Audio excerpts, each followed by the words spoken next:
joined by the voice of the Vols, Mike Keith. Mike, first and foremost, happy birthday.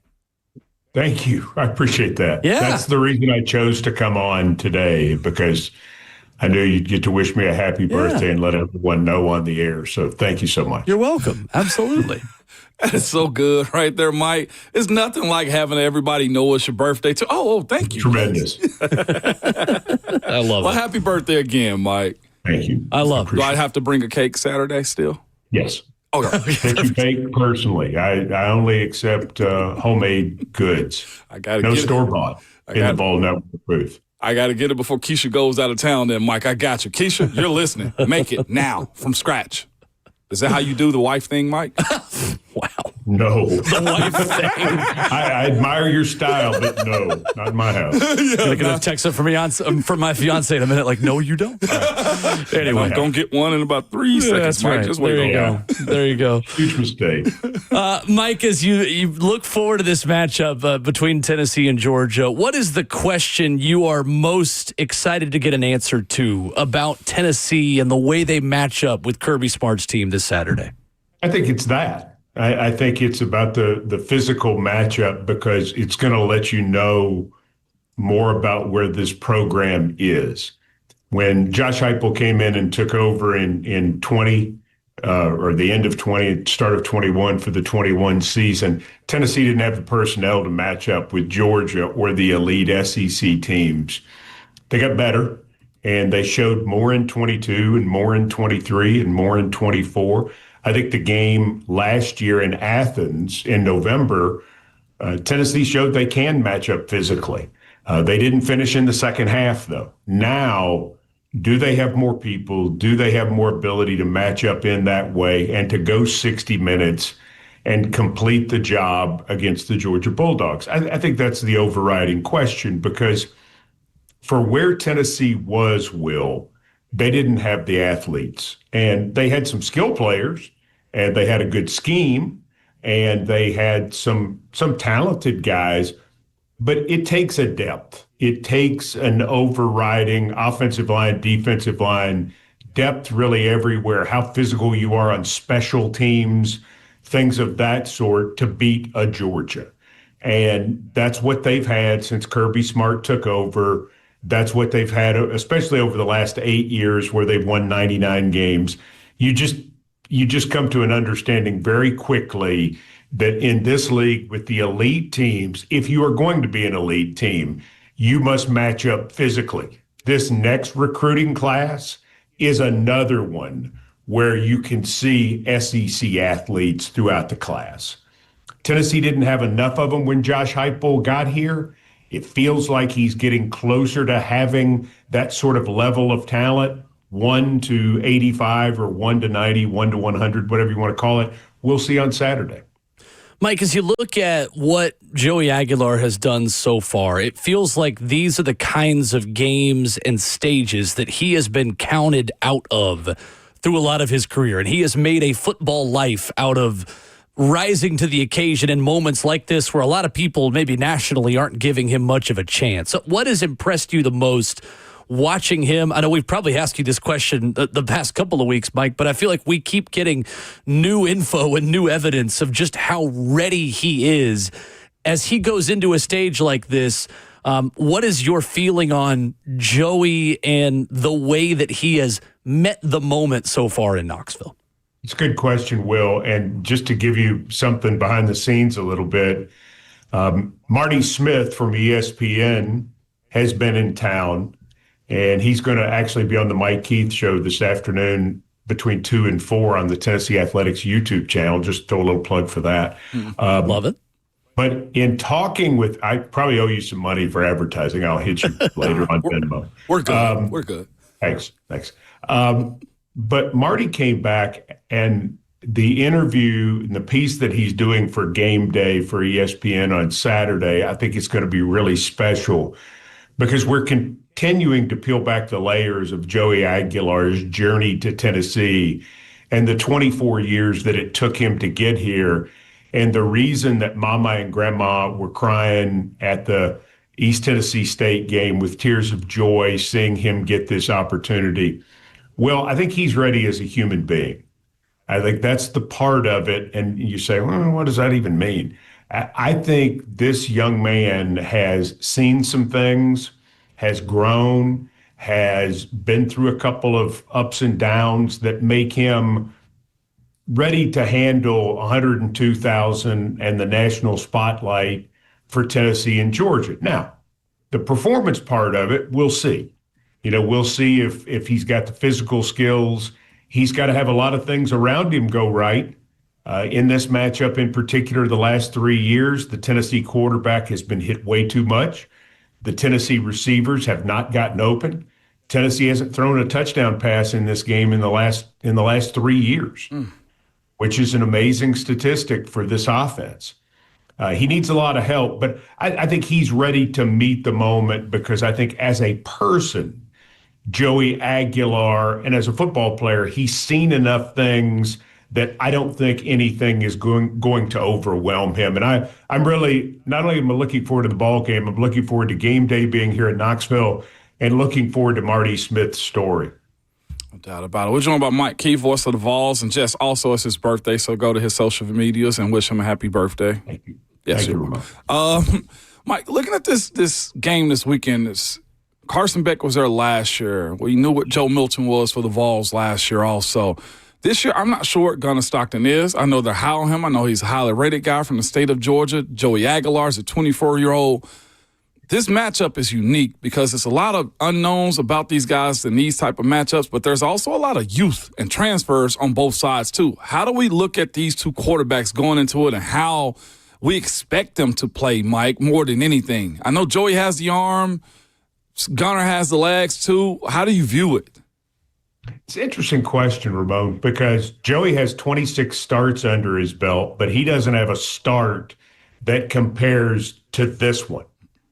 Gunnar Stockton, this will only be his fourth start, but he started in the CFP quarterfinal last year. So he doesn't have the quantity, but he has a pretty big stage. He hasn't been on the road, however, for one of these. But here's what I was told by somebody who knows talent about Gunnar Stockton. Country strong, country tough, really, really smart, better athlete than what you know. And, he led them in rushing in the 45-7 win over Marshall. He's going to be a guy that I think, like Joey, has the ability to take off, in particular on third down. I think Gunnar Stockton in the run game is going to be a much bigger factor than Carson Beck. Tennessee has to get him in obvious passing situations where they can control the on-field narrative. And then they've got to get home. Tennessee has not sacked Georgia's starting quarterback in the last 3 meetings. Now, think about that. Mm-hmm. On offense, no touchdown passes. On defense, no sacks. Those are two areas where Tennessee has thrived under Tim Banks and certainly thrived under the Josh Heupel offense. They've thrived as a team in those two areas, pressure and being able to score through the air and make big plays through the air.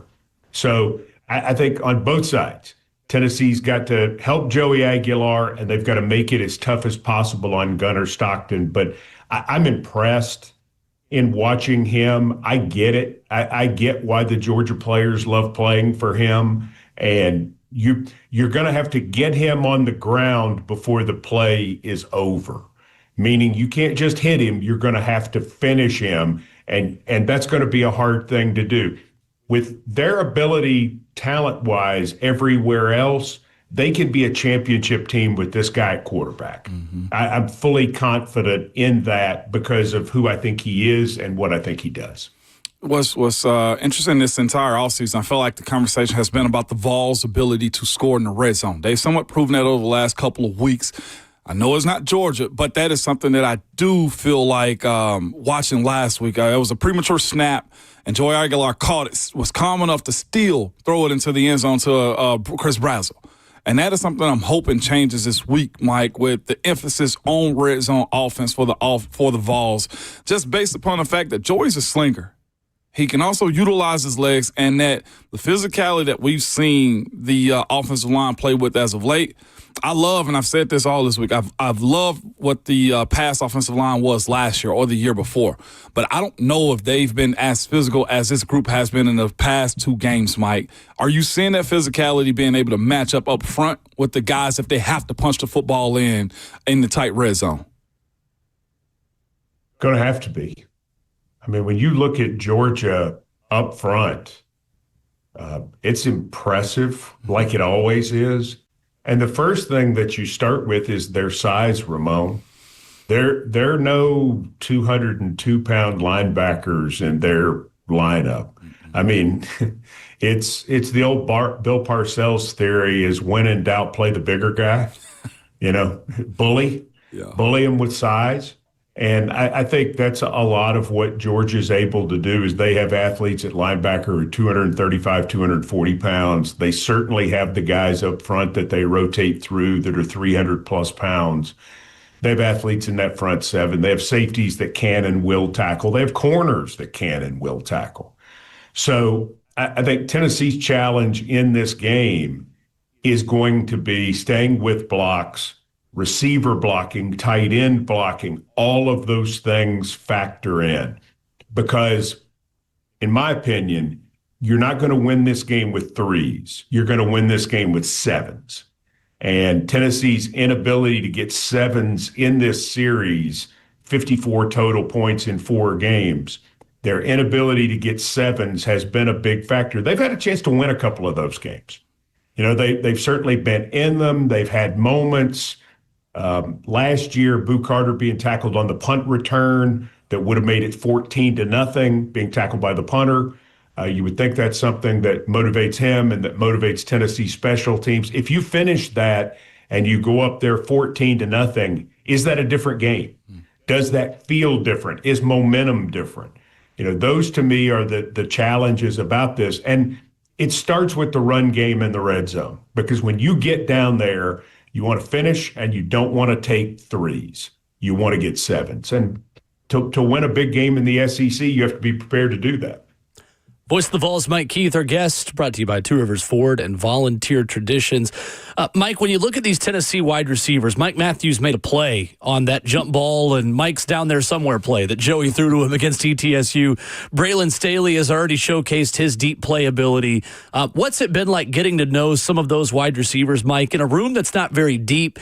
It still feels like when everyone's healthy, there's a really high level of talent there. Just for guys, and those two maybe specifically, because I think people have gotten to know Chris Brazzell a little bit over the last year. What's it been like being around Mike Matthews and Braylon Staley, and two guys that have the opportunity to make some big plays for Tennessee against some great Georgia defensive backs? Tennessee doesn't have a lot of depth at wide receiver in terms of experience depth, Will, but they do have good talent because Brazzell, is Brazzell the guy who's the second-year man in the Heupel system that comes on? We've seen those guys since Josh got here. Is guys in their second year have elevated. Right. Brazzell's already caught half as many passes as he did all of last year. Already caught as many touchdown passes as he did last year. So if he becomes that reliable threat, then the other two guys can do their thing more and more. Here's what's exciting about Braylon. Braylon can play the slot, which is super, and he's already got 9 catches there and the 73-yard touchdown, but he can move outside too. So if you're going 2 wide receivers, if Brazzell's off the field and you're 2 tights, which Tennessee likes to do, right, then Braylon can go outside and Matthews can play outside. Matthews has some versatility as well. He's a spectacular talent. Braylon is a bigger slot than what Tennessee has had. He's probably got 4 inches on squirrel white in terms of height and probably 30 to 35 pounds, which is a big deal to break those tackles and be able to stand up to those hits. I tell you, guys, I'm still excited about the 3 freshmen. Radarius Jackson's catch the other day where he reached back like 17 yards and grabbed the ball. Excited about Joakim Dotson, who had the 27-yard catch. And then also really excited about Travis Smith as well. So I think Tennessee has more talent. They're just very inexperienced. What we're going to find, Will, is how physical are they? Because you know what you're getting. To say the Georgia D-backs are grabby would be an understatement. Right. And you better understand it's not going to get called because that's the style of play that they play with. And listen, if they can get by with it, perfect. I mean, good for them. If it's your team, you'd be thrilled. So it's not a criticism, it's not a complaint, it's not anything. They are physical. And going into this game, you have to win, and we're going to see if they're up to that challenge. Mike, you had a lot of firsts, obviously, in Atlanta, and first broadcast, first game, first all of these things, football time in Tennessee, but another first in just being in Neyland Stadium for you on Saturday. What was it like? I know I've talked to Ramon about this, too, and just asked how much of a pinch-me moment was it being in that broadcast booth and being the guy? Just what was going through your head as the T opened for the first time Saturday against ETSU? Don't screw it up. That was what was really kind of going through my head. Perfect. You're just trying to meet the standard of what the Vol Network is, and trying to meet the standard of the other people who are on the radio with you. The team of people we got, it's a very, very special group, and I'm proud to be a part of it. Proud to be representing the Vol Network, and just trying to do the best that I can for the Tennessee fans. And so when you're in the stadium and you see the T open, and the hair on the back of your neck stands up, and you realize that this is one of the most incredible moments, not just in college football, but in all of sport. I mean, there are people who want to see Neyland Stadium and the T open, even if they're not football fans, because they understand that there is nothing like this. There are other things that are similar, and there are other things that are a big deal.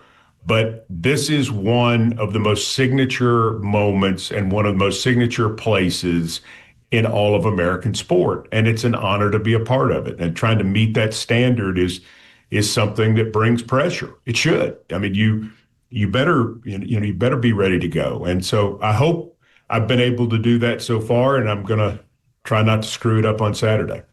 You say that, and here we are, Mike, Vol Network, you, myself, Swain, Hubs, Ashley, Larry, everybody plays a part in it. Game 3, College Game Day. The cheapest ticket as it stands right now is $316, up to $1,000 plus. You expect it to be rocking this upcoming weekend, right? You didn't try to sell your press pass again, did you? I got enough money. They frown on that, I'm told. I got enough money to buy the cake now. I don't have to make it at home, is what I'm telling you.